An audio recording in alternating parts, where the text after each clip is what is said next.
Hi everyone. Hope you're having a good day. Welcome to another episode of the Card and Culture Podcast, a place where authors and readers talk about their favorite and books. This podcast is brought to you by the Wildcard Reading Club, a book club with readers spanning the breadth of the African continent, which focuses on only African literature. My name is Tomide Abdul, and I am here with my co-host Shammah Kudos. Say hi, Shammah. Hi guys, and that's the money maker right there. Yeah. He's the money, Shammah. Shammah is the money maker. But we won't argue that. We won't argue that now, because in this episode, we have brought everybody's favorite prolific reader, influencer, someone whose stories we hope to read one day if she decides to write. I know you guys have fair guess already. She's always ranting. Funny thing with this episode is that maybe publishers will look for us and say, guys, we've been looking for that particular influencer because she's always dragging us. You guys know how we can find her. But before we go into why publishing houses are finding her, I met Zainab Siddiq. But to you guys, she is drum rolls. Do you want to mention your name yourself? The name they know you with? Sacchie. Has a lot of amazing book recommendations. She is an influencer for the African literature space. We cannot thank you enough for your service. We cannot thank you enough. How are you doing today, Zainab? Sorry, we're using your government name because we can't. That's fine. That's fine. I'm not choosy. I'm not picky. I'm doing okay. I mean, dreading that tomorrow is Monday and I have to head back to work. The weekends are too short anyway. But I'm doing okay. I'm doing fine in general. It's windy outside. The sun is sunny. So everything is great. I remember I read a tweet from you that you said you started influencing. Was it a year ago or 2 years ago? What were you doing before then? What changed now? Why did you just wake up one day and decided that, okay, I want to be telling people about African literature? Why are you preaching the gospel of African literature? So I didn't start out with the intention of becoming an influencer. It just happened, to be honest. 3 years ago, before I started, I was in uni. I think 200, 300 level. I was in school and I've always loved books. Like anyone who knows me knows that the passion is like there. It has always been there. Right from when I was a child. I've already written books though as a child, but you cannot read them because I don't even know where they are. Yeah, I had that passion right from childhood. In fact, I read most of the classics at around the age of, let's say, 10 to 12 in secondary school. And that's one reason why I would always praise my secondary school, because we had very stocked libraries. Like, it helped my reading culture. I didn't have to always buy books. And my parents were extra supportive as well. So they were always buying me books when they could. But it was an amazing childhood around reading. It took me a year of thinking, overthinking, not thinking. Prior to that, I'd been saying, I think I want to share my love for books, just find other readers as well, form a community, maybe make new friends, bookish friends, right? So I looked up the internet, there were book blogs and all that. So I was centered on a book blog, not even Instagram or any other social media app. I remember speaking with Amin, Lip Gloss Mafia, and I also spoke with this lady. I can't remember her real name, but she's the owner of the Hearty Shelf. I spoke with both of them. They were the only two that I knew that were in the Nigerian book community. In fact, I didn't even know we had one, but I usually see their content, and so I reached out to them. I was like, this is my dilemma, right? I've been overthinking for a year. I want to start this, I want to start that. How do you think I should go about it? You guys are already successful in that niche. Just advise me. And I remember Bookish saying, just start. Like, it's not that big of a deal. Just start it.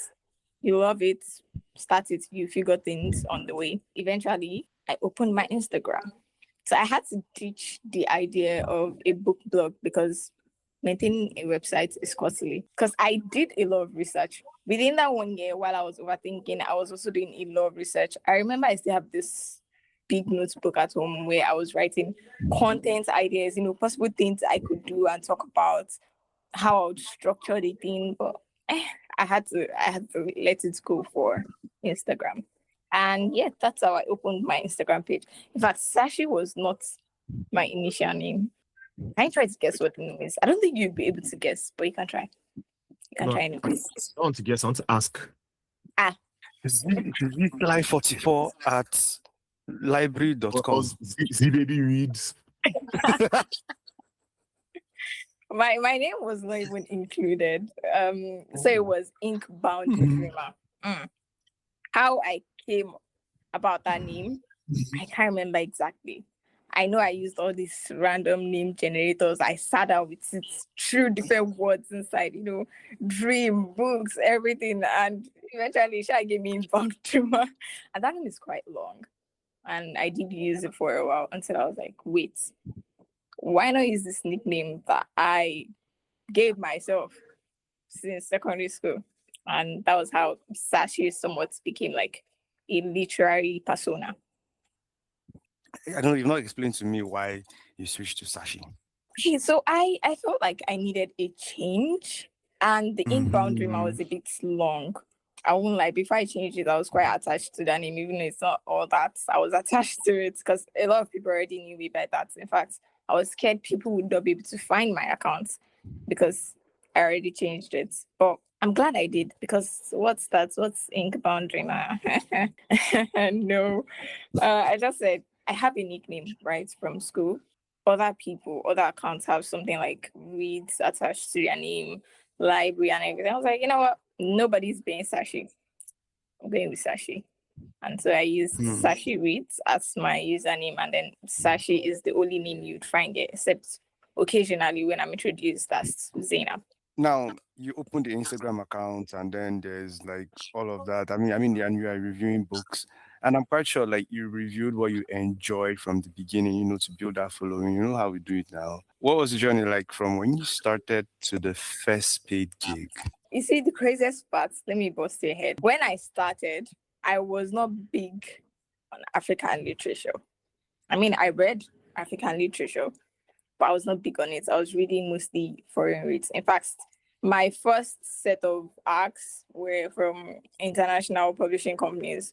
I wasn't even using NetGalley then, but then they would just send me ARCs.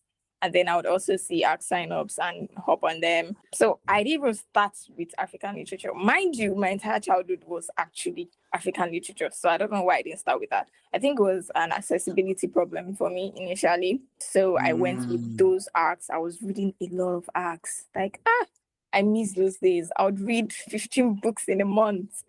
And I think the year it changed for me, a year after, that was when I started reading more of Nigerian books. I again cannot remember why or how that switch happened. I know suddenly I read less foreign titles and started reading, Nigerian books. And then the year after, remember I said I've been in it for 3 years. I started grounding myself intentionally in African literature. I would say I have always been a diverse reader, because back then, even when I was just reading foreign titles, I would read across genres, I read across continents, but I wasn't reading African literature for some reason. And so even till now, I read from other cultures, other countries, but I'm more about celebrating African literature now, because we are bigger than we think we are. And a lot of people need to know that we are big, we're very big. And so they should get to see that. And so how I got my first gig. See, I know. That's why I said don't chase my helper, right? Because people will see me and say, oh, I'm sure Sacchie is getting all the paid gigs in the world. No, I'm not. The literary culture here is still quite small. So my first paid gig was sometime last year. It was like the ending of the year. And it wasn't as if I suggested it initially. You see, this payment thing, it's a long story. It has a lot of history behind it. Again, I didn't start out saying I want to be a book influencer, right? I just started out saying, oh, I want to connect with other like-minded people. I want to read books. I want to share the books I love and talk to other people that love books, right? And fast forward to sometime last year, I was getting a bit recognition here and there. And then an author, I remember it was an indie author that paid me for the first time. Traditional publishers, take note too.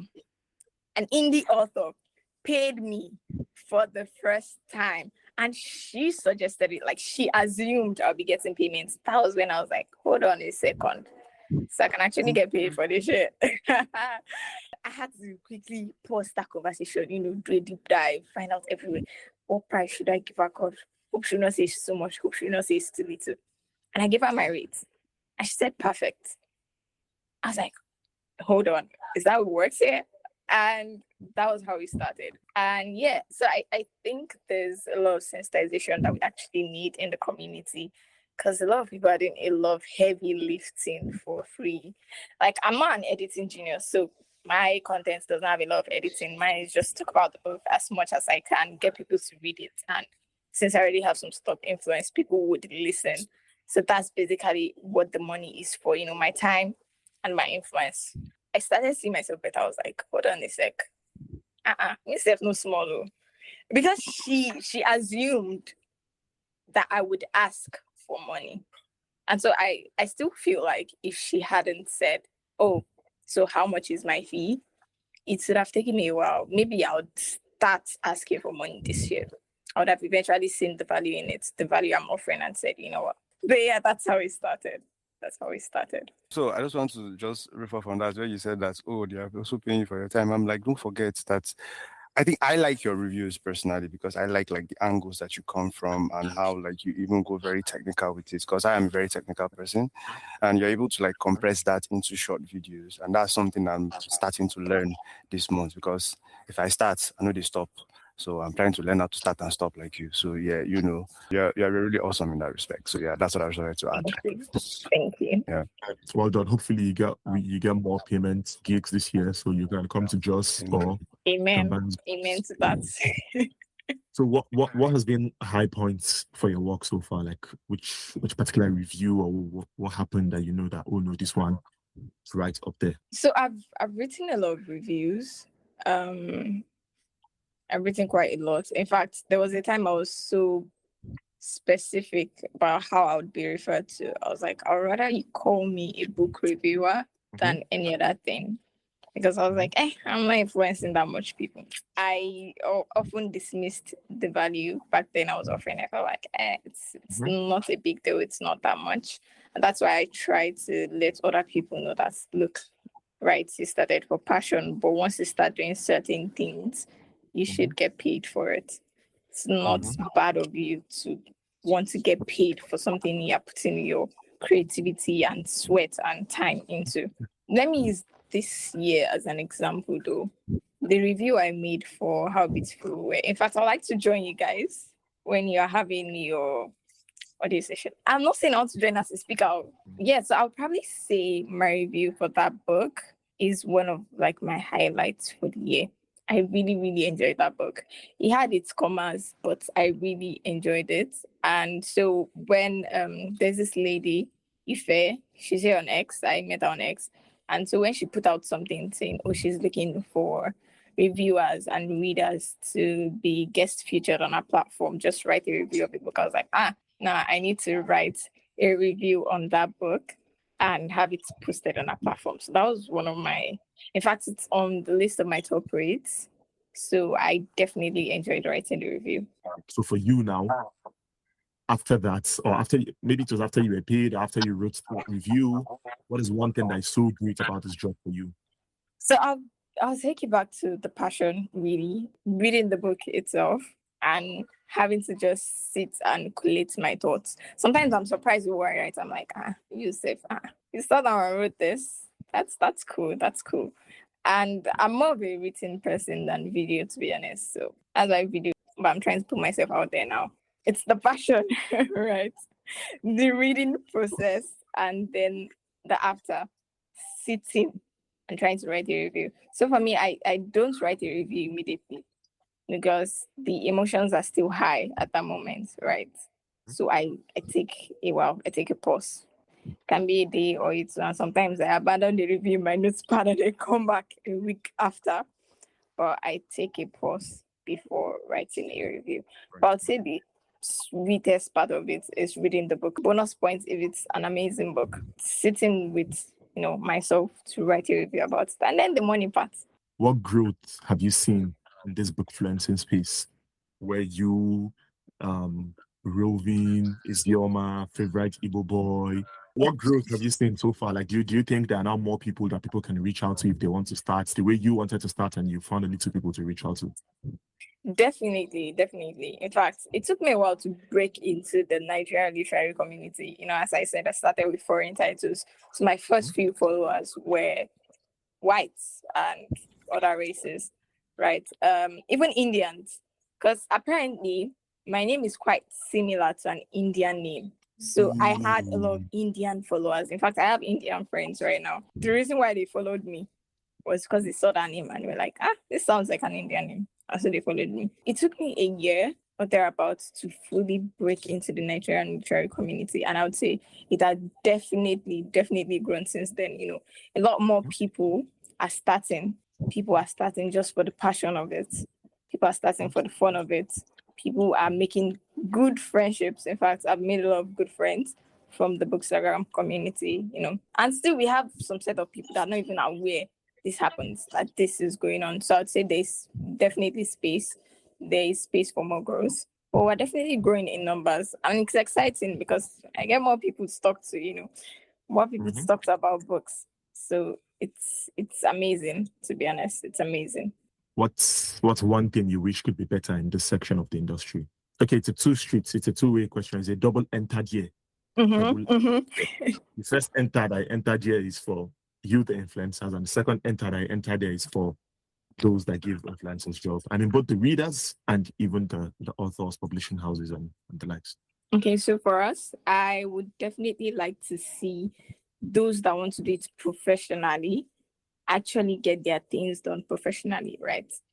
If you say, okay, I want to be known as a professional book reviewer, not a hobbyist, not a reader who just happens to talk about the books they love, a professional, you need to learn the craft. You need to learn the craft because at the end of the day, it's not a joke, right? If you want to be considered a professional, you have to do things the right way. So I'd say learn the craft, learn how to reposition yourself because that's very important. So let's say you started out as an hobbyist and you want people to now see you as a professional. You have to reposition yourself. You have to get some documents done, your rate card, your media kit, your portfolio, perhaps contracts, all that. You have to get that done, right, to be considered a professional because it boils down to the way you see yourself as. If you don't see yourself as a pro, nobody's going to take you as a pro because you're not even going to present yourself as a pro. So I definitely want to see people leveling up, people that are willing to go into that professional route. They're leveling up, they're, brushing up their pages, not just doing willy-nilly, And then for the publishers, I know they already see us somehow because now that we're requesting payment, I know I've seen a couple articles about we seeing them as hoarding money, but they are not. And I get it, right? I try to see it from their perspective also. It's not as if I'm this greedy, rich, unsane lady that is just out for publishers. No, I'm simply trying to state our experiences and also ensuring that we are getting the opportunities we should be getting in the proper way, right? So I'd say to the publishers, they should understand that influencer marketing is a part of marketing. And if they want to make use of influencers, they need to start doing the needful. They need to start considering influencers when making decisions. So in whatever budgets they are drawing up for their marketing aspects, they should have influencers included. If they want to make use of influencers, they can choose not to just run ads and other stuff. That's fine.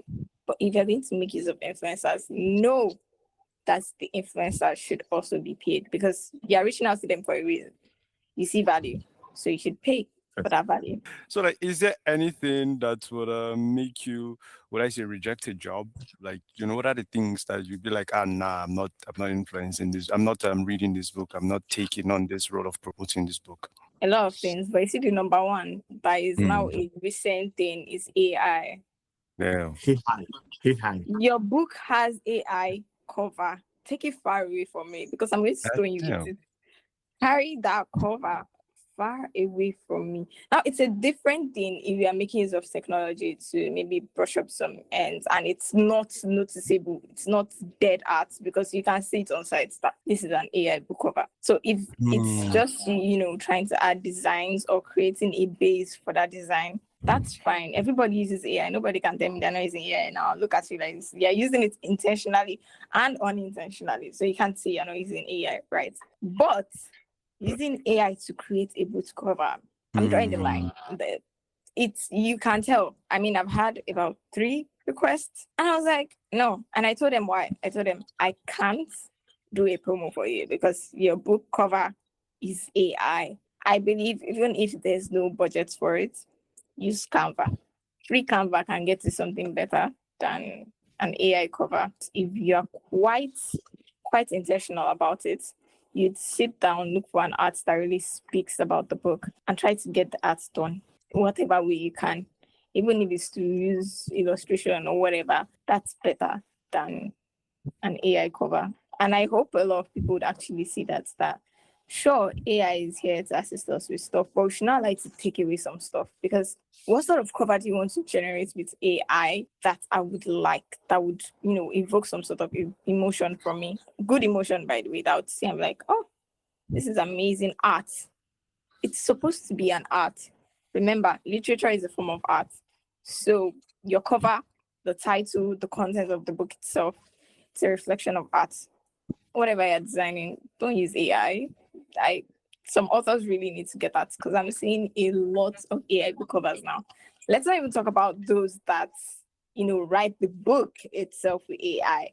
I'm still particular about the covers. I've been to a book review that somebody reviewed the book with AI. Like, he didn't We read have the that book. too. He reviewed the book with AI and came and was just giving us points. And it was so lovely. His points were so good until AI mixed up the character names. He kept on saying one Bolaji. I'm like, there's no Bolaji in this book. Yeah, you had to keep insisting on Bolaji. Then he now mentioned another name again wrongly, and that was when somebody was like, "This is your review. It's not the same book we read." Say, how DeepSeek generate them. Deep what? Hey, people said it.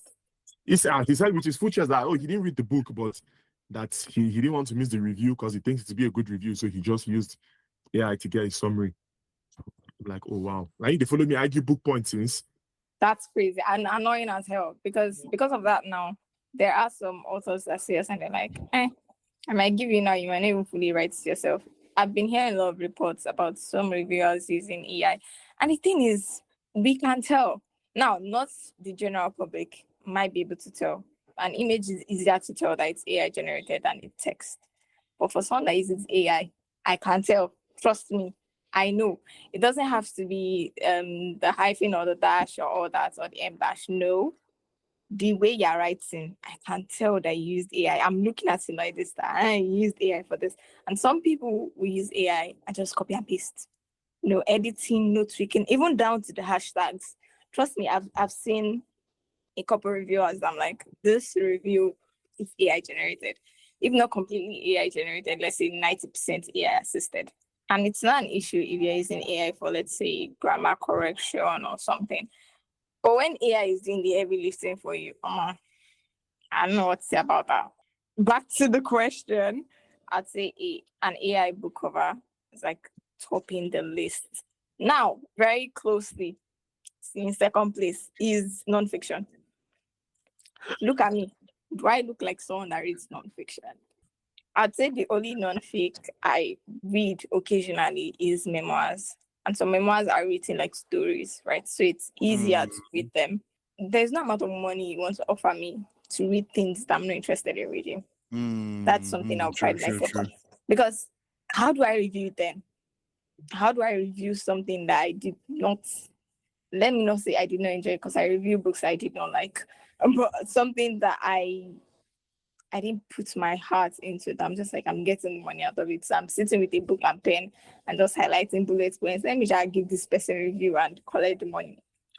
So I just reject it outrightly so that nobody will come back and say, oh, she didn't even do due diligence with my book. She just skimmed it and give a review. And I cannot feed it to AI because I know AI will hallucinate and I'll be called out and dragged by my hair. So let me just not take the gig.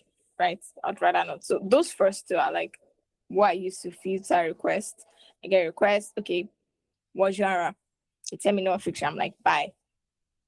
Sorry, but bye. I'm not doing that.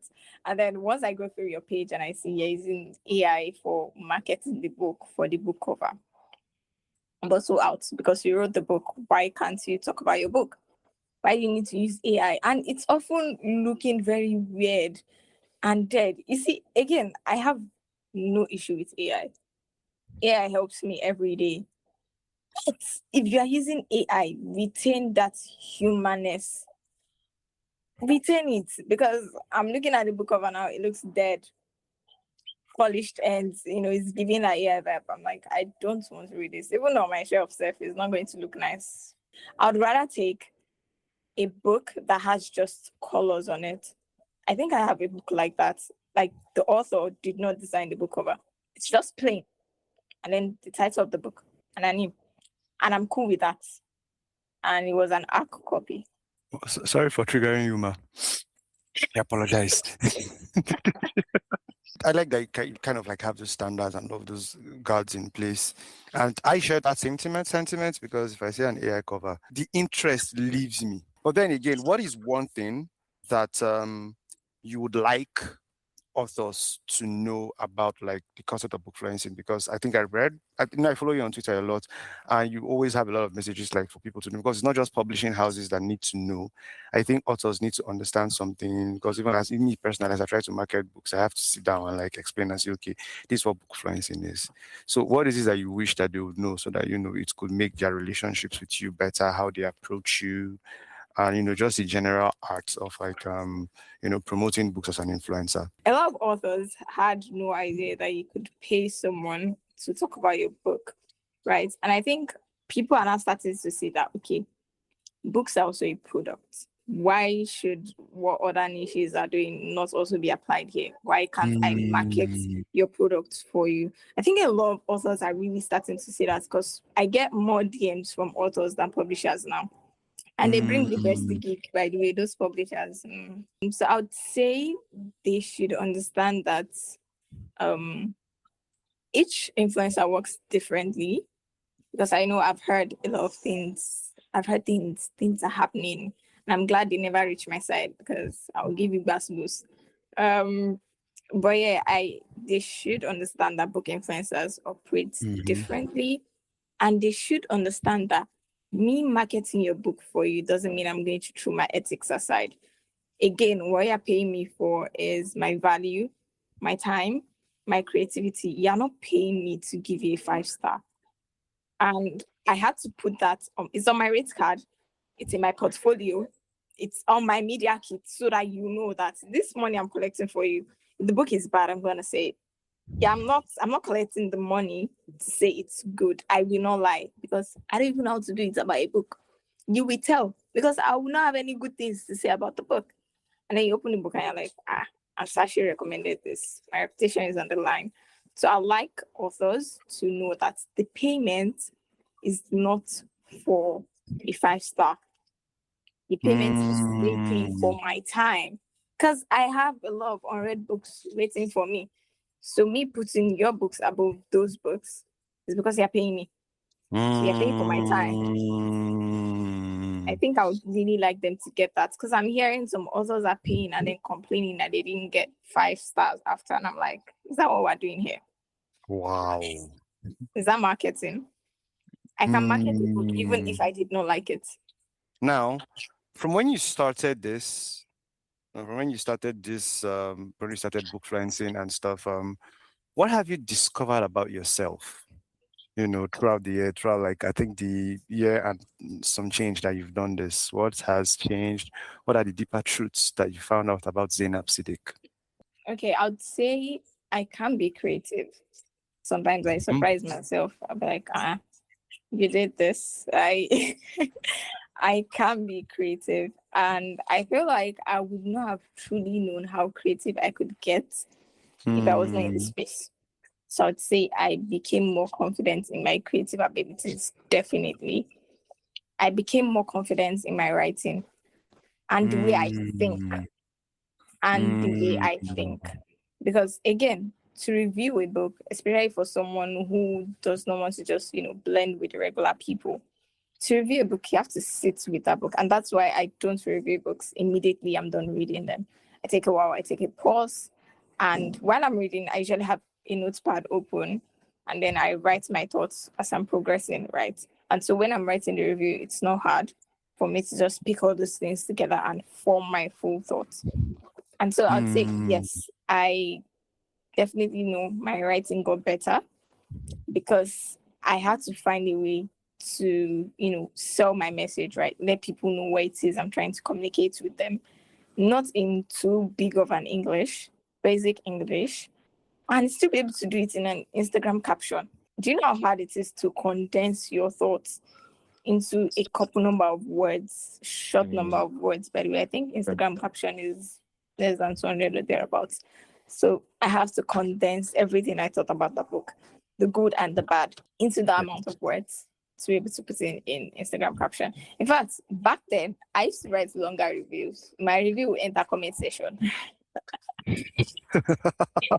Nobody reads those long reviews, honestly. Because with me, I don't read them. If I don't say it onto land, they read them.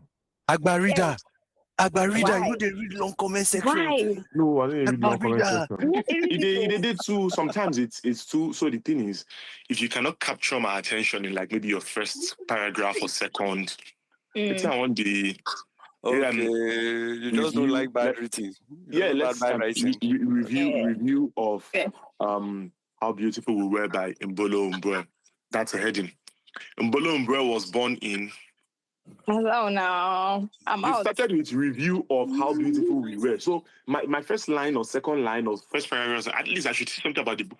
I don't want to know where that should be like the last this thing, maybe just addendum for you. There's no the story starts with that is an opening line for a review, or Mbolo takes us on a journey through blah blah. Mbolo was born in, he's a lecturer in Wallahi, that is AI. Welfare. That is how AI writing sounds. Like it starts with some details that see. Like it does not. The details don't concern you. But I beg. So it's a conversation we are having within ourselves, right?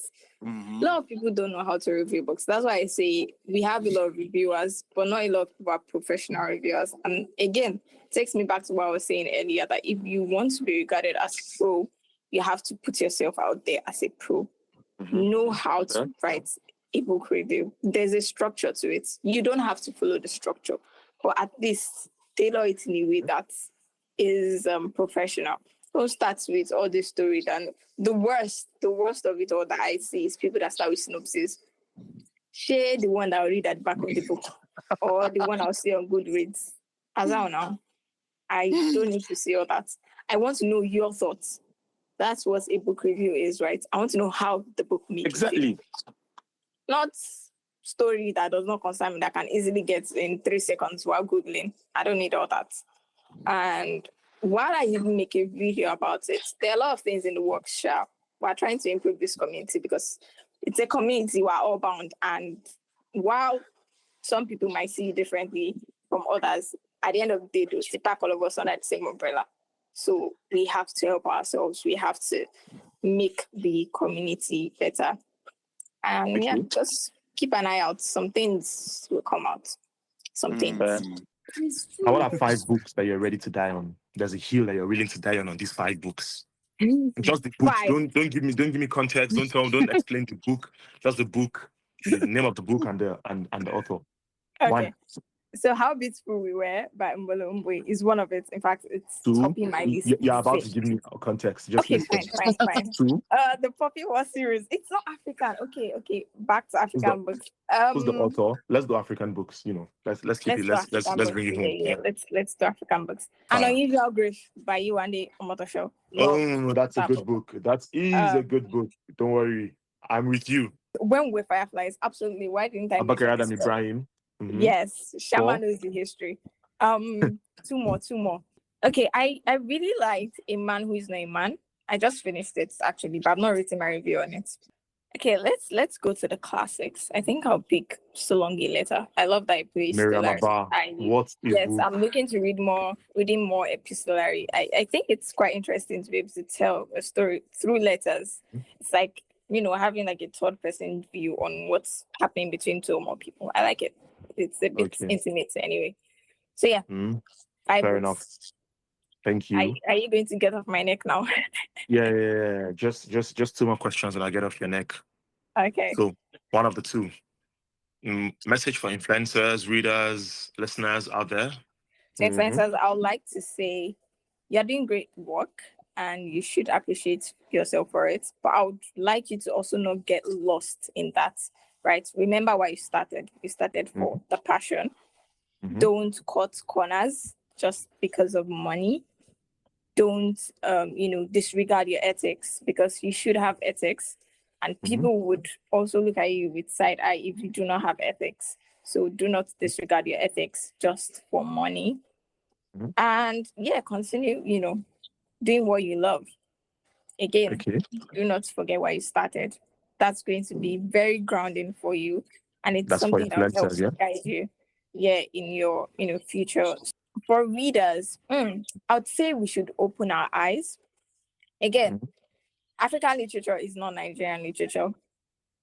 So if you truly, truly, truly want to go into African literature and you're finding it hard to know what books to pick, just look up a couple creators. There are a lot of creators out there that are very diverse, that read a lot of diverse reads, and so you can get recs from them. Readers, there's a lot more to African literature than Nigerian literature. Africa is not a monolith. Very important. So very important. Very, very important. My conspiracy theory is that aside, authors in other countries write better than we here. And my reason is that for us here, we have the resources. People can publish on their own. There we have a lot of publishing. There are some countries that they don't have more than one publisher now. Some don't even have at all. So it means the few books that make it out there are usually like the best of the best from them. That's something to think about, actually. That's something. You can just wake up now. We have a lot of indie. How many people do you know are writing from other countries? A lot of them don't even stay in the country. Those that make it out are probably professors in the US or somewhere in the UK. But those that are traditionally in their country, it's harder. Yeah. Okay. How about the listeners for this episode? What do you have for listeners? Ooh, for the listeners, I hope you took one or two from this. Tomide and Shammah are really great people, so you should definitely follow them if you don't already and listen to their stuff. And you can also follow me too if you find me cool or whatever. I review books, I recommend books, and you should I also mention your handle. Authors and publishers, promote their books. You should books. mention your handle. Yeah, I was going to. So my handle is at Sacchie Reads. Once you just type in Sacchie in the bio, it pretty much brings out my name. I know I'm cool like that. It's a one of a kind name. So once you type Sacchie, that's SACCHIE, you're going to see me. My face is there. So it'll be lovely to have you. Perfect. Thank you so much for listening to this. Thank you for amazing speaking to us. Thank you for having me. Our last question. Okay. What are you looking forward to next? What's next for Sacchie? Oh, brand trips, more money. But definitely growing myself, becoming better at the craft, and solidifying that brand name. My brand name is Sacchie.